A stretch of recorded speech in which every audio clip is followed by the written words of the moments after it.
The overconfident invasion commander Thrax stood before the massive holographic display aboard his flagship, the Eternal Dominator. His 6 arms moved with practiced precision across the command interface, while his compound eyes studied the tactical readouts. The blue and green world rotating slowly before him looked almost too peaceful to be real. Earth, the 3rd planet from its star, appeared completely defenseless from this distance. The Nexarian Empire had conquered over 300 worlds in the past millennium.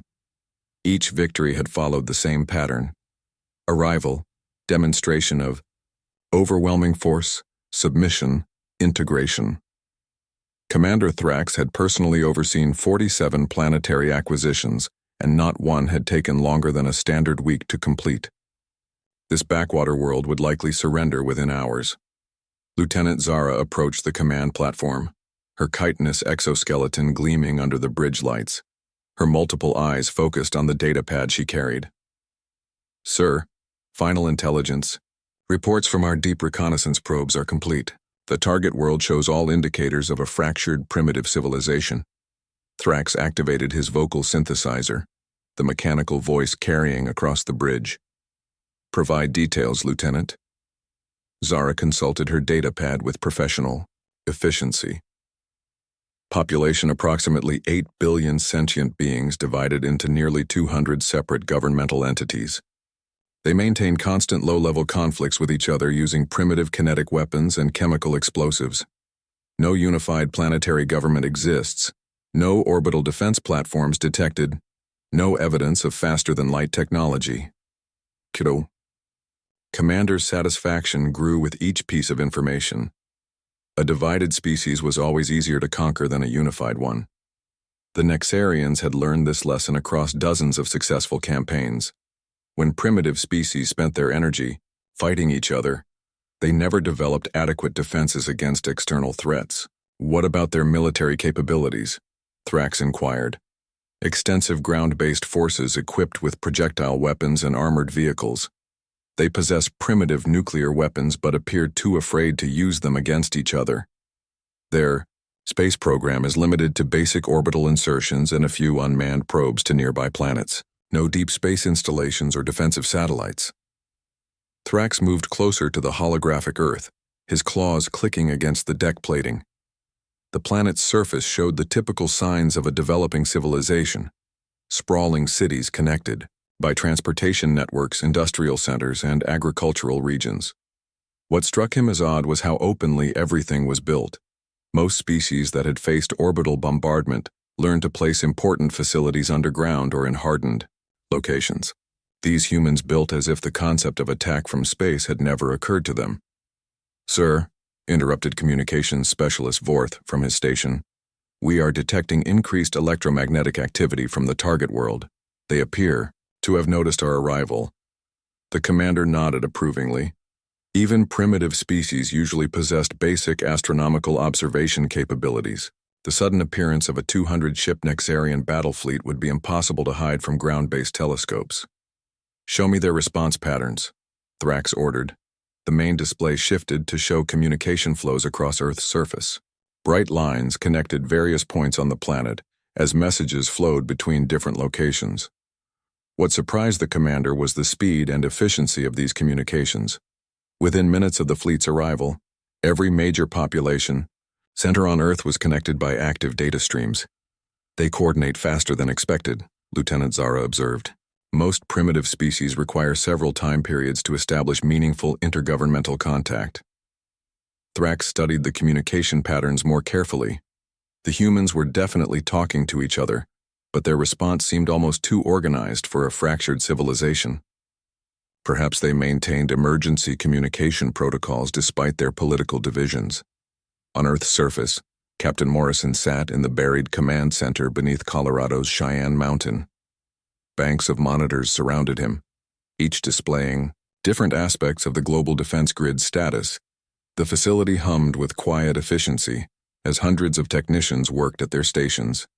Confirmation from Deep Space Array 7, reported sensor operator Williams. 200 vessels, estimated length between 1 and 3 kilometers each. Formation suggests military configuration. Morrison nodded grimly. They had been preparing for this moment for 30 years. Ever since the first deep space monitoring, stations had detected evidence of faster-than-light travel in distant star systems. The Global Defense Council had been formed in secret, funded by contributions from every major nation on Earth. What the rest of the galaxy saw as humanity's greatest weakness, their tendency toward conflict, had actually been their greatest strength in preparing for this moment. Status of the grid? Morrison asked. All continental defense clusters report ready status. Orbital platforms are maintaining stealth configuration. Lunar installations are online and tracking targets. Estimated time to weapons ready: 4 minutes, 30 seconds. Morrison activated his communication link to the other command centers around the world. Similar facilities existed on every continent, each one hidden beneath civilian installations or natural features. This is Central Command to all stations. We have confirmed contact with hostile alien vessels. Initiate Protocol 7. All units, maintain stealth status until my direct order. Across Earth, systems that had been disguised as civilian infrastructure for decades began their final preparation sequences. Communication towers revealed their true nature as targeting arrays. Power plants showed their secondary function as energy weapon charging stations. Seemingly innocent research facilities activated weapon systems that could crack continents. Back aboard the Eternal Dominator, Commander Thrax reviewed the standard conquest protocol. The Empire's method was tried and proven. Deliver an ultimatum. Demonstrate overwhelming superiority. Accept surrender. Begin integration. Most species submitted immediately when faced with obvious technological advantage. Prepare the surrender demand, he ordered. Standard Imperial format. Broadcast on all detected human communication frequencies. Communications specialist Vorth worked quickly at his station. The message would reach every radio, television, and digital network on Earth simultaneously. Within minutes, every human on the planet would understand their situation. Broadcasting now, sir. Thrax's image appeared on screens across Earth as his words were translated into hundreds of human languages. Inhabitants of the planet you call Earth, I am Commander Thrax of the Nexarian Empire. Your world now falls under Imperial jurisdiction. You will cease all resistance and prepare for integration into the Empire. He paused, allowing the translation systems to process his words. You have 72 standard time units to comply with Imperial demands. All governmental authorities will transfer power to Imperial representatives. All military forces will stand down and report to processing centers. All weapons of mass destruction will be secured by Imperial forces. The commander's mechanical voice continued with practiced authority. Compliance will result in beneficial integration into galactic civilization. Resistance will be met with complete destruction. You are advised to choose wisely. The transmission ended and Thrax settled back to wait for the inevitable surrender negotiations. In his experience, most primitive species needed time to accept their new reality. Some panicked initially, some attempted futile resistance, but all eventually recognized the hopelessness of fighting the Empire. What happened next confused everyone on the Nexarian bridge. Instead of the expected flood of surrender offers or desperate resistance preparations, Earth's communications virtually stopped. The constant chatter between human governments dropped to almost nothing.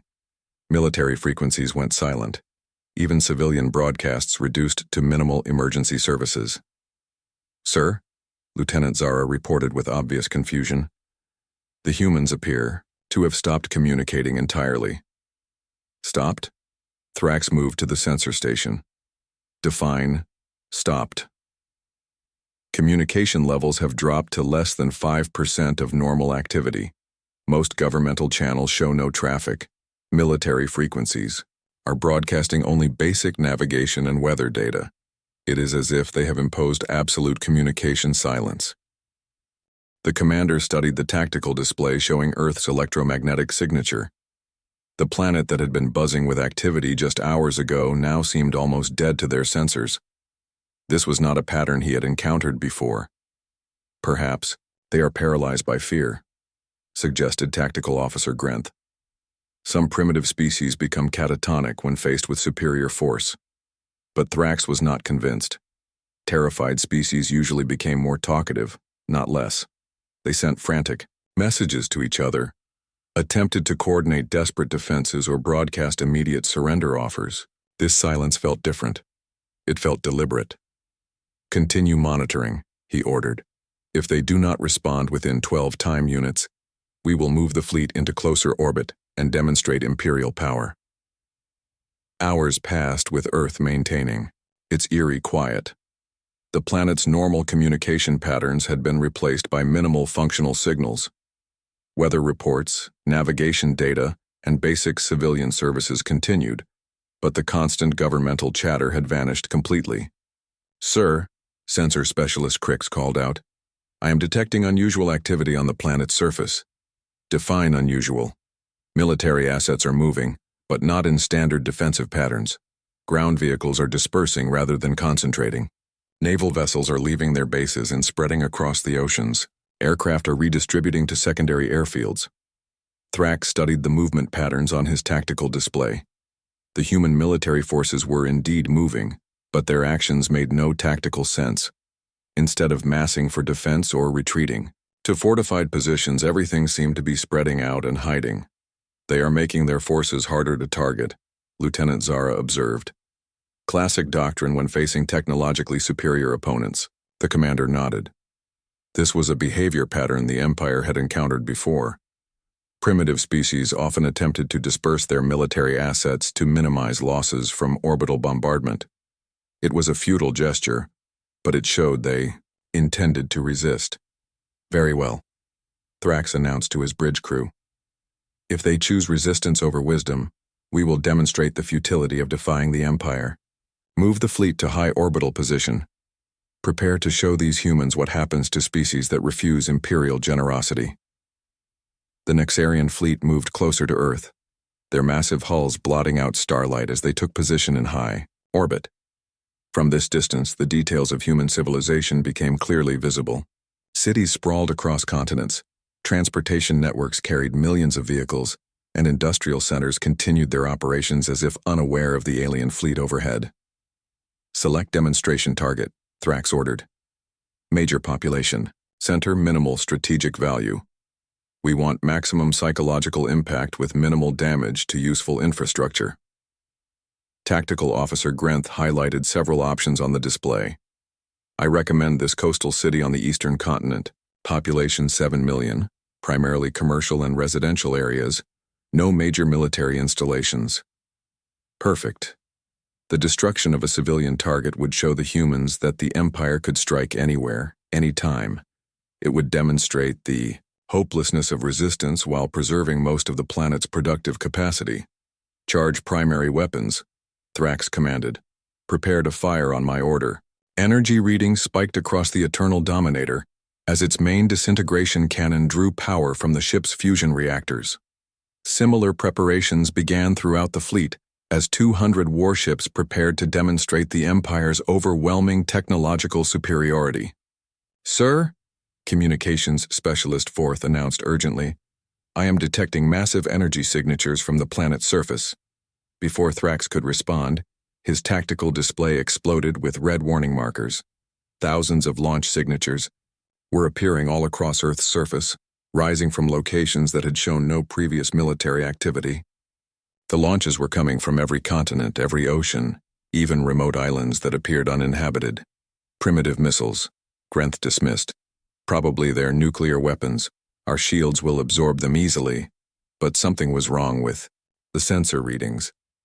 These projectiles were accelerating far beyond anything chemical rockets should achieve. Their trajectories were too precise. Their numbers were increasing exponentially, and they were moving faster than anything in the Imperial database suggested was possible for primitive technology. "Sir," Lieutenant Zara called out with growing alarm. "These projectiles are not following standard ballistic flight paths. They are making course corrections during flight, and their acceleration curves exceed all theoretical limits for primitive propulsion systems." Commander Thrax stared at the tactical display as thousands upon thousands of red markers streamed up from Earth's surface. The human response was not panic, not futile defiance, but something that looked disturbingly like a coordinated attack by a technologically advanced civilization. For the first time in 47 successful planetary conquests, Commander Thrax felt a cold sensation of doubt creeping through his consciousness. The humans were not behaving like any primitive species he had ever encountered. They were responding like equals preparing for war. The swift annihilation, the first wave of human projectiles reached the outer edge of the Nexarian formation exactly 43 seconds after launch. Commander Thrax expected to see them splash harmlessly against his fleet's energy shields, just as countless primitive weapons had done in previous campaigns. Instead, something impossible happened.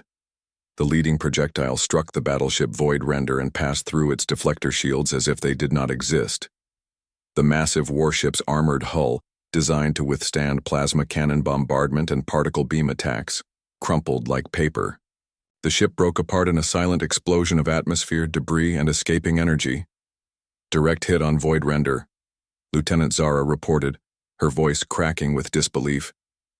The projectile penetrated both shields and armor. The ship has been destroyed. More impacts followed in rapid succession. Each missile that struck a Nexarian vessel ignored the energy shields completely and tore through the hull like a knife through fabric. The Empire's most advanced defensive technology, perfected over centuries of galactic warfare, provided no protection whatsoever against simple solid objects moving at impossible velocities. Shields are useless, Tactical Officer Grenth shouted over the chaos erupting across the bridge. These are kinetic weapons, not energy weapons, but how are they achieving such velocities? Commander Thrax watched in horror as his magnificent fleet was systematically destroyed. Ship after ship exploded as the strange human projectiles found their targets with surgical precision. Each missile moved so fast it appeared as a brief flash of light before impact, delivering kinetic energy equivalent to small stellar explosions. "Evasive maneuvers," he ordered desperately. "All ships scatter formation." But it was already too late. The human weapons adjusted their trajectories mid-flight to follow the fleeing Imperial vessels. Whatever propulsion technology they employed allowed for course corrections that defied every known principle of physics. The missiles moved like living things, hunting their targets with predatory intelligence. In the buried command center beneath Cheyenne Mountain, Captain Morrison watched the tactical displays with grim satisfaction. 30 years of preparation were paying off in ways that exceeded even their most optimistic projections. "Grid performance nominal," reported Weapons Coordinator Jackson. "Continental railgun arrays are achieving 97% hit ratios. Projectile velocities holding steady at 15% light speed. Enemy shields appear to be calibrated only for energy weapons." Morrison nodded. The Global Defense Council had studied every piece of data they could gather about galactic military technology over the past 3 decades. Most spacefaring civilizations had developed similar approaches to warfare: energy weapons, particle shields, plasma cannons, and electromagnetic barriers. Humanity had deliberately chosen a different path. "Launch Phase 2, Morrison ordered. "Activate the orbital platforms." Across Earth's solar system, objects that had appeared to be communication satellites, space debris, or inactive research probes suddenly revealed their true nature. The orbital platforms had been positioned over decades of carefully disguised missions hidden among legitimate civilian space infrastructure. Now they activated weapon systems that had been waiting in cold storage for this exact moment. Streams of coherent energy lanced out from hidden positions throughout Earth's orbital space. These were not the plasma weapons favored by most galactic civilizations, but focused particle beams that could maintain coherence across impossible distances. The beams struck Imperial ships that had survived the initial kinetic bombardment, slicing through their hulls with surgical precision. "Impossible," Commander Thrax whispered as he watched more of his ships die. "Particle beams cannot maintain coherence over such distances through gravitational fields and stellar radiation, but the evidence was undeniable. The human energy weapons were cutting through Imperial armor like heated metal through ice. Ships that had withstood bombardment from entire planetary defense systems were being dissected by weapons fired from positions scattered throughout the solar system. "Sir," Communications Specialist Vorth called out urgently, "we are receiving a transmission from the planet." A human face appeared on the main screen. The being had pale skin, short dark hair, and the typical bilateral symmetry of its species. She wore what appeared to be a military uniform with insignia that the Imperial translation systems identified as high command rank. Nexarian vessels, the human said calmly. I am General Patricia Adams of the Global Defense Command. You now have 30 seconds to order your remaining ships to stand down and prepare for boarding. Continued resistance will result in the complete destruction of your invasion force. Tactical Officer Grenth's compound eyes widened in disbelief. Global Defense Command? Our intelligence reports indicated no unified human government. General, Adams smiled, and the expression was not friendly. Your intelligence was deliberately incomplete. What you observed was humanity during peacetime. You saw our natural competitive state, not our response to external threats. Another wave of kinetic projectiles rose from Earth's surface. These moved even faster than the first batch, their acceleration curves suggesting propulsion technology that violated conservation of energy. The remaining Imperial ships tried to maneuver, but the human weapons followed every evasive action with supernatural precision. How? Thrax managed to ask as more of his fleet disappeared in brief flashes of light. You developed energy weapons, so you built energy shields, Adams explained patiently. We focused on kinetic weapons, so we learned to make solid objects move very, very fast. While your civilizations were perfecting plasma manipulation, we were perfecting the art of acceleration. The tactical display showed only 18 Imperial ships still intact. Everything else was expanding clouds of debris scattered across Earth's orbital space. An entire battle fleet, capable of conquering star systems, had been reduced to scrap metal in less than 2 minutes. Your technology appears primitive to our sensors, Thrax protested desperately. Deliberately so, Adams replied. We spent decades developing stealth technology to hide our true capabilities. What your scouts observed were decoy installations and obsolete equipment. Every major weapon system you have encountered today was designed to appear as civilian infrastructure until activation. Commander Thrax felt his worldview collapsing around him. The Empire's intelligence gathering, perfected through hundreds of successful conquests, had been systematically deceived by a species they had classified as primitive. But our scouts reported constant warfare between your nations, Lieutenant Zara interjected from her station. General Adams nodded. We compete with each other constantly. It drives innovation and keeps our military forces sharp. But we are one species facing external threats. Every weapon you have seen today was originally designed to fight other human militaries. We have been in an arms race with ourselves for centuries. The final wave of human projectiles reached the last surviving Imperial ships. These weapons move so fast they appeared to teleport from launch point to target. The remaining Nexarian vessels simply ceased to exist, their matter converted to energy by impacts that delivered more kinetic force than most stellar phenomena. 57 seconds, Adams announced clinically. From the moment you charged your weapons until the destruction of your last escort vessel, your invasion fleet has been eliminated in under 1 minute. Thrax looked around his bridge. Only his flagship remained intact, somehow having avoided targeting through random evasive maneuvers. His crew stared at their instruments in shock, as the displays showed the complete annihilation of a force that had never known defeat. This cannot be possible, he said, more to himself than to the human on the screen. Your empire has conquered hundreds of worlds, Adams continued, but you have never faced a species like ours. Most civilizations you encounter are either too primitive to resist or too advanced to care about territorial expansion. Humanity occupies a unique position, technologically sophisticated enough to build weapons that can destroy your fleets, but young enough to still care deeply about defending our home. The commander felt something he had never experienced in 4 decades of military service: complete and total defeat. Not just tactical failure, but the crushing realization that everything the Empire believed about galactic warfare was fundamentally wrong. What happens now? He asked. General Adams consulted a device off-screen. Your support vessels at the edge of the system are being contacted by our deep space patrol units. They will be given the same choice we are offering you: surrender and accept safe passage back to Imperial space or be destroyed where they stand. Thrax activated his fleet communication system. The few ships that had remained with the troop transports at the system's edge reported being surrounded by human vessels that had appeared seemingly from empty space. Earth's defensive capabilities extended far beyond their home planet. "I order all Imperial forces to stand down," he announced, his mechanical voice heavy with defeat. "Comply with human demands and prepare for repatriation." Over the following hours, the full extent of humanity's deception became clear. The global defense grid was not a hastily assembled response to the Imperial threat, but a carefully planned system that had been under construction for 3 decades. Every major nation on Earth had contributed resources, technology, and personnel to create a defensive network that spanned their entire solar system. What the Empire had seen as humanity's greatest weakness, their tendency toward division and conflict, had actually been their greatest strength.